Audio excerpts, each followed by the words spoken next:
if you're going to be a consistently quality hockey team in the NHL and compete for Stanley Cups, you got to do what? You got to draft and you got to develop. You know, you can't forget the second half of that phrase, draft and develop. So they've done their analysis. They've identified the young players that they targeted, went out and drafted. Now the key is, can they develop these players to be future Bruins and help this team win, a lot of games during the regular season.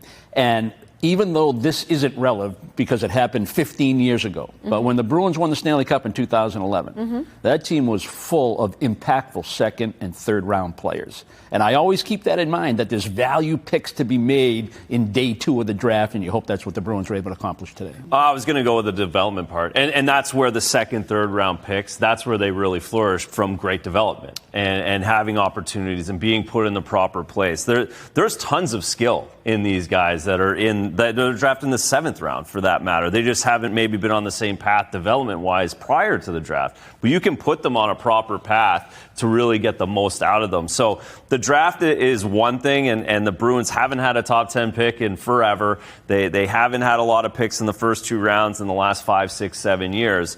But let's not overlook the fact that, yes, they have these picks now, and that's fun, and it makes for a great show today. But really, the work does. It's strictly the starting line. It is anything but that. And we're going to get a little taste, or they're going to get a little taste of what that development might look like at development camp, which begins Monday. Yours truly will be there. NESN will be covering that.